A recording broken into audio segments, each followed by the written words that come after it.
चर्चाएं हैं कि समाजवादी पार्टी उत्तर प्रदेश में सिर्फ 10 सीटें तो कांग्रेस को देना चाह रही है और 5 से 7 सीटें राष्ट्रीय लोकदल को। राष्ट्रीय लोकदल क्या इन 5-7 सीटों से संतुष्ट हो पाएगा? इस पर बातचीत करने के लिए हमारे साथ राष्ट्रीय लोकदल के ही खेल प्रकोष्ठ के राष्ट्रीय अध्यक्ष और पूर्व मंत्री चौधरी नीरपाल सिंह जी हैं। उनसे बात कर लेते हैं। 5 से 7 सीटें दिए जाने की बात चल रही है, क्या हो जाएगी संतुष्टि? नहीं, ये तो कोरी अफवाहें हैं। अभी इंडिया गठबंधन की कम से कम 5-6 बैठक और होंगी जिसमें ये फाइनल किया जाएगा किस पार्टी को कितनी सीट दी जाए। अभी तो सीटों का फार्मूला तय हो रहा है। हमारे नेताजी माननीय जयंत चौधरी जी का साफ निर्देश है कि सभी पदाधिकारी कार्यकर्ता राष्ट्रीय लोकदल के 15 लोकसभा सीटों पर तैयारी करें। तो हम लोग 15 लोकसभा सीटों पर तैयारी कर रहे हैं। बाकी इंडिया गठबंधन में 1-2 ऊपर नीचे जो होंगी, जो भी इंडिया गठबंधन में तय होगा और जो भी हमारे नेताजी जयंत चौधरी जी तय करेंगे, उसी हिसाब से राष्ट्रीय लोकदल मजबूती से लोकसभा का चुनाव लड़ेगा। अच्छा, वो कौन सी सीटें हैं जिन पर सबसे ज़्यादा मजबूत दावेदारी है? नहीं, हमारी जो सीटें मजबूत हैं, हमारे तो पश्चिमी उत्तर प्रदेश में सारी सीटें मजबूत हैं, लेकिन मुख्य रूप से हमारी जैसे बागपत है, कैराना है, आपकी मुजफ्फरनगर है, बिजनौर है, अमरोहा है और आपका बुलंदशहर है और हाथरस है, अलीगढ़ है। ये सीटें हमारी जो हैं बहुत मजबूत हैं, नगीना हैं। ये सीटें हमारी बहुत मजबूत हैं और इन पे राष्ट्रीय लोकदल निश्चित तौर से चुनाव जीतेगा, चाहे कोई भी आगे मैदान में हो। 100% रिजल्ट राष्ट्रीय लोकदल का रहेगा। अच्छा, चर्चा ये भी चल रही थी कि जयंत चौधरी जो हैं उनकी बातचीत चल रही है बहुजन समाज पार्टी के साथ, क्या सत्यता है? नहीं, ये तो एक तो भ्रामक प्रचार है। कभी भाजपा प्रचार करती है, कभी मीडिया प्रचार करती है। ये तो भ्रामक प्रचार है। दूसरी चीज़, बहुजन समाज पार्टी बसपा अगर इंडिया गठबंधन में आती है तो हम तो वेलकम करेंगे। स्वागत है बहन जी का अगर इंडिया गठबंधन में आती हैं। बाकी ये तो हमारे हाईकमान ऊपर लेवल का मामला है कि गठबंधन किसके साथ होता है, किसके साथ नहीं होता। इंडिया गठबंधन में कौन कौन रहेंगे ये तो हमारे नेताजी तय करेंगे। बाकी इतना ज़रूर है कि बसपा के बहन जी के आने से इंडिया गठबंधन में मजबूती तो आएगी भाई। उनके पास भी वोट बैंक है और हम तो उनका स्वागत करेंगे। और मुझे उम्मीद है गठबंधन में देर सवेर बहन जी भी आएंगी, मुझे ऐसा विश्वास है। ये मेरी व्यक्तिगत सोच है, ना कि पार्टी की। ये मेरी व्यक्तिगत सोच है कि बहन जी भी देर सवेर इंडिया गठबंधन में आएंगी। अगर भाजपा को हराना, देखिए आज देश को बचाना है, देश को न्याय दिलाना, देश का संविधान बचाना है।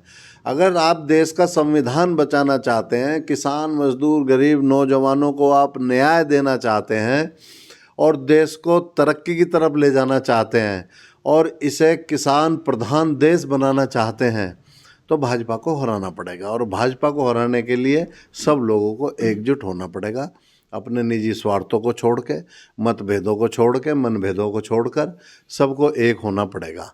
और बार बार नेता बोलते हैं डिबेट में, आपको भी पता है कि हर पार्टी को बड़ा दिल रखना चाहिए। जैसे हमारे माननीय जयंत चौधरी जी का है, वो तो साफ कहते हैं कि हमारी सीटों पर कोई लड़ाई नहीं है, हमारा सीटों का मुद्दा नहीं है, हमें भाजपा को हराना है, केंद्र में इंडिया गठबंधन की सरकार बनानी है।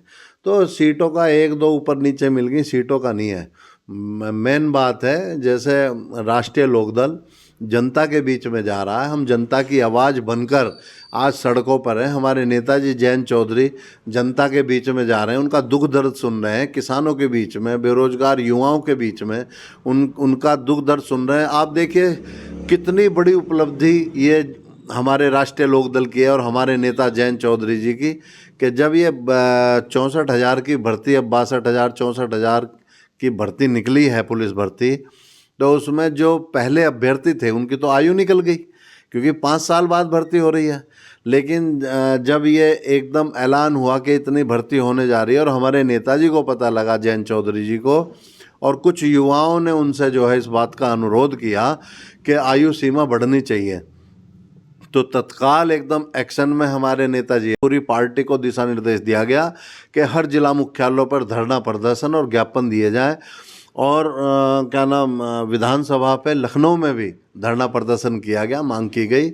और शाम को ही 6 बजे माननीय योगी जी का, मुख्यमंत्री जी का आदेश आ गया कि 3 साल आयु सीमा बढ़ा दी गई है। कितनी बड़ी जीत है। तो हमारे जो नेता हैं जयंत चौधरी, उनकी कथनी और करनी में कोई अंतर नहीं है, वो करके दिखाते हैं।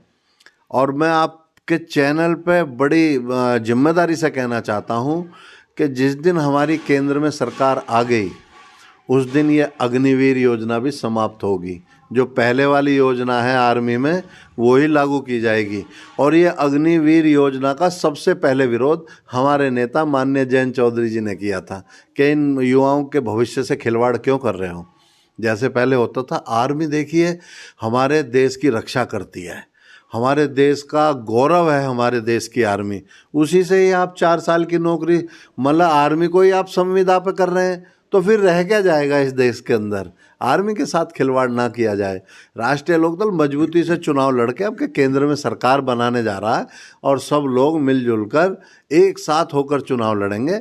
ये भ्रामक जो प्रचार हैं मीडिया, ये सोशल मीडिया पर भ्रामक प्रचार, क्योंकि झूठ बोलना इनका काम है, झूठे प्रचार फैलाना इनका काम है, जुमलेबाजी इनका काम है।